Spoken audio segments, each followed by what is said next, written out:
오늘 소개해드릴 책은 어느 채식 의사의 고백이라고 하는 제목의 책입니다.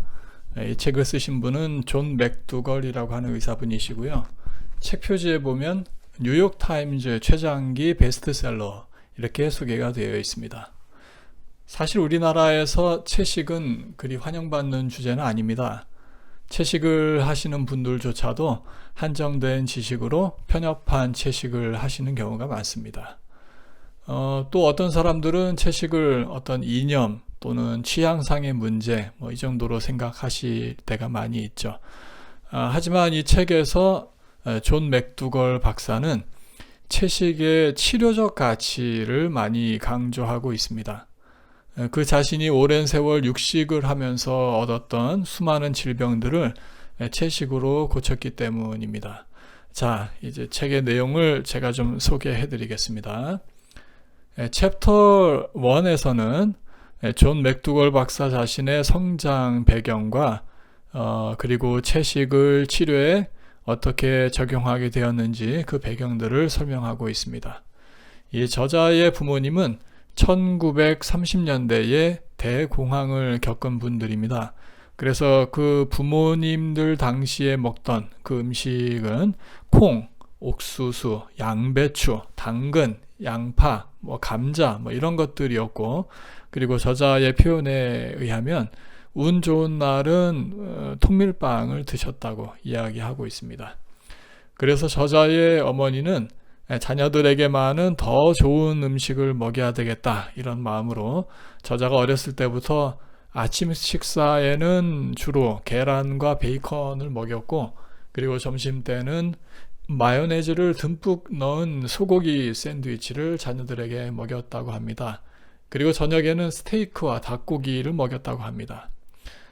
이런 음식을 쭉 먹고 자랐던 저자가 그래서 어렸을 때부터 심한 변비 또 소화불량 이런 것에 시달렸고 7살 때에는 편도선 절제 수술까지 받았다고 해요. 하지만 저자는 자신의 이런 질병들이 음식 때문이라는 사실을 전혀 알지 못했습니다. 마침내 18살이 되던 나이에, 물론 어린 나이죠. 그때 뇌졸중이 와서 그 후로 평생 불편한 몸을 갖고 살게 됩니다. 저자가 뇌졸중으로 병원에 입원했을 때 뇌졸중이 생긴 원인과 치료 방법에 대해서 의사들에게 집중적으로 물어보았지만 어떤 의사도 그에게 명쾌한 답을 해주지 못하자 본인이 의사가 돼서 알아봐야 되겠다 이런 결심을 했다고 합니다. 마침내 그가 의사가 되어서 하와이의 한 병원에서 일을 하면서 수많은 환자들을 진료하다가 그들이 질병에 걸리는 이유가 녹말 음식을 먹지 않기 때문이다라는 사실을 발견하게 됩니다. 여기서 저자가 말하는 녹말 음식이 구체적으로 뭘 의미하는지는 챕터 2에서 기록되어 있습니다. 자, 챕터 2로 한번 가보겠습니다.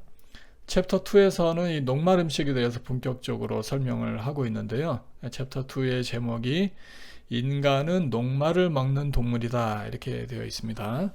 자, 책의 내용을 제가 저자의 입장에서 요약해서 말씀드리겠습니다. 탄수화물에는 3가지 종류가 있습니다. 당, 섬유소, 녹말입니다. 탄수화물이라는 말 자체가 탄소와 수소와 산소의 혼합물이다 라는 뜻입니다. 또 탄수화물의 3가지 종류를 하나씩 다시 설명드리면 첫 번째 언급했던 당은 탄수화물의 가장 단순한 형태이고 여기에는 자당, 과당, 젖당, 포도당 등이 해당이 되는데 대부분의 이 당은 몸속에서 아주 쉽게 분해되어서 빠르고 강력하게 에너지를 공급합니다. 탄수화물의 2번째 종류인 섬유소는 식물이나 나무의 세포벽에 주로 발견됩니다. 사람은 이 섬유소를 직접 소화시키지는 못합니다. 대신에 섬유소가 사람의 장 속에 들어가면 유익균의 먹이로 사용됩니다. 장 속의 찌꺼기를 씻어내는 일을 하죠. 탄수화물의 3번째 종류는 녹말입니다. 녹말은 주로 우리가 주식으로 먹는 곡물 그리고 일부 채소에 많이 들어 있습니다. 저자는 녹말을 먹으라고 많이 강조합니다. 과일과 채소 위주의 다이어트도 좋은 식사이지만 녹말을 먹지 않으면 공복감을 해결할 수 없어서 다이어트에 실패할 수밖에 없다라고 저자가 강조합니다. 맥두걸 박사가 성공적인 다이어트 방법으로 제안하는 게 있습니다. 일주일에 보름 정도 과일만 먹으면 몸속의 독소가 다 제거된다고 이야기를 해요. 근데 그렇게만 하면 너무 배가 고파서 살 수 없기 때문에 그렇게 독소를 제거한 다음에는 녹말을 충분히 먹으라고 권하고 있습니다. 또 한 가지 챕터 2에서 저자는 고대 이집트인들의 음식 습관을 소개합니다. 2011년 4월에 전미 대학 심장내과 저널에 발표된 논문 내용을 인용을 했는데요. 그 논문에는 이집트 미라 44구를 조사했더니 그중 22구에서 동맥경화증을 비롯한 각종 혈관성 질환들이 발견되었다고 합니다. 그 외에도 비만, 치아질환, 담석증 등이 발견되었다고 하는데요.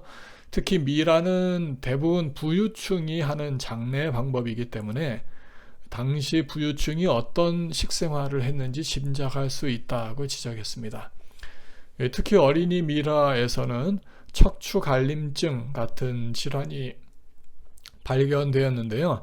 이 질환은 엄마가 임신 기간 중에 엽산이 결핍하게 되면 아기에게 그런 질환이 생긴다고 합니다. 다시 말하면 산모가 과도하게 육식 중심의 식사를 했고 곡물이나 과일 또 채소의 섭취가 부족했다는 증거라고 저자가 분석했습니다. 또한 담석이 생기는 원인도 콜레스테롤 섭취가 과도한 경우에 생기는 것으로 반드시 지나친 육식의 결과로 생긴다고 강조하고 있습니다.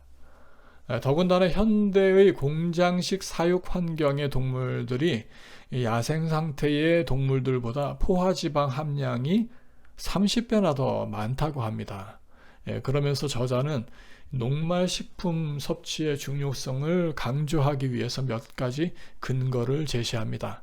역사상 가장 위대한 전사들, 예를 들면 알렉산더, 또 칭기스칸, 이런 위대한 지도자들 뿐만 아니라 로마의 검투사들도 채식 중심의 식사를 했다고 하는 것을 당시 기록들을 근거로 주장하고 있습니다. 또한 인간과 유전자가 99%나 유사한 침팬지는 거의 완벽한 채식주의자다라는 사실을 지적하고 있습니다. 결론적으로 저자가 챕터 2에서 육식이 아닌 녹말 음식이야말로 질병에서 회복되는 원래 인간의 음식이고 또 많은 근력을 사용해야 했던 고대 전장에서조차도 최고의 에너지원이었다 이렇게 주장하고 있습니다. 저자가 말하는 녹말식품은 공장에서 가공된 빵, 라면, 떡, 케이크 이런 식품들이 아니고 자연에서 이제 막 수확한 상태의 옥수수, 감자 또는 곡식 그런 것들을 의미합니다.